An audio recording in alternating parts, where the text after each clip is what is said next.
আমরা মনে হচ্ছে বিষয়টা পুলিশ এখনো পর্যন্ত যতটা তদন্তের মধ্যে দিয়ে এগিয়ে এসছে যে অস্বাভাবিক মৃত্যু বলেই মনে হচ্ছে। কেউ কি খুন করে দিয়ে যেতে পারে?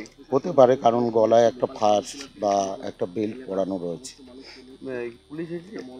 হ্যাঁ, পুলিশ এসছে, পুলিশ জিআরপিরও এসছে এবং গোবরডাঙ্গা থানার অফিসাররাও এসছে। এনে কি কখন হতে পারে, এই ঘটনা কখন হতে পারে? দেখুন, এটা তো সম্পূর্ণ তদন্তের ব্যাপার, তবে হয়তো রাতের দিকে হতে পারে। রাতের বেলার দিকে? এরকম ঘটনা কি আগেও ঘটেছে? না না, এরকম সবে একটা আমরা খুব আনন্দ, বাঙালির শ্রেষ্ঠ উৎসব দুর্গা উৎসবে আনন্দ করে উঠলাম, তার মধ্যে গোবরডাঙ্গার শান্তিপ্রিয় জায়গায় এরকম একটা ঘটনা সত্যি আমাদের চিন্তার ভাঁজ ফেলে দিচ্ছে। তবে আমরা আশা করছি প্রশাসনের পরে আমাদের সম্পূর্ণ আস্থা ভরসা আছে।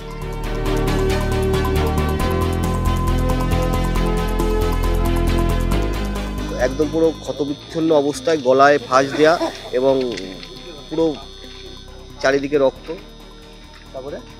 তারপরে আমরা লোকাল থানায়, এটা হচ্ছে দুটো রেল লাইনের মাঝখানে গোবরডাঙ্গা আর হচ্ছে মসলান্দপুরের একদম শেষ প্রান্তে, রেল লাইনের মাঝখানে যে ড্রেনের মধ্যে পুলিশ এসে পুলিশ এসে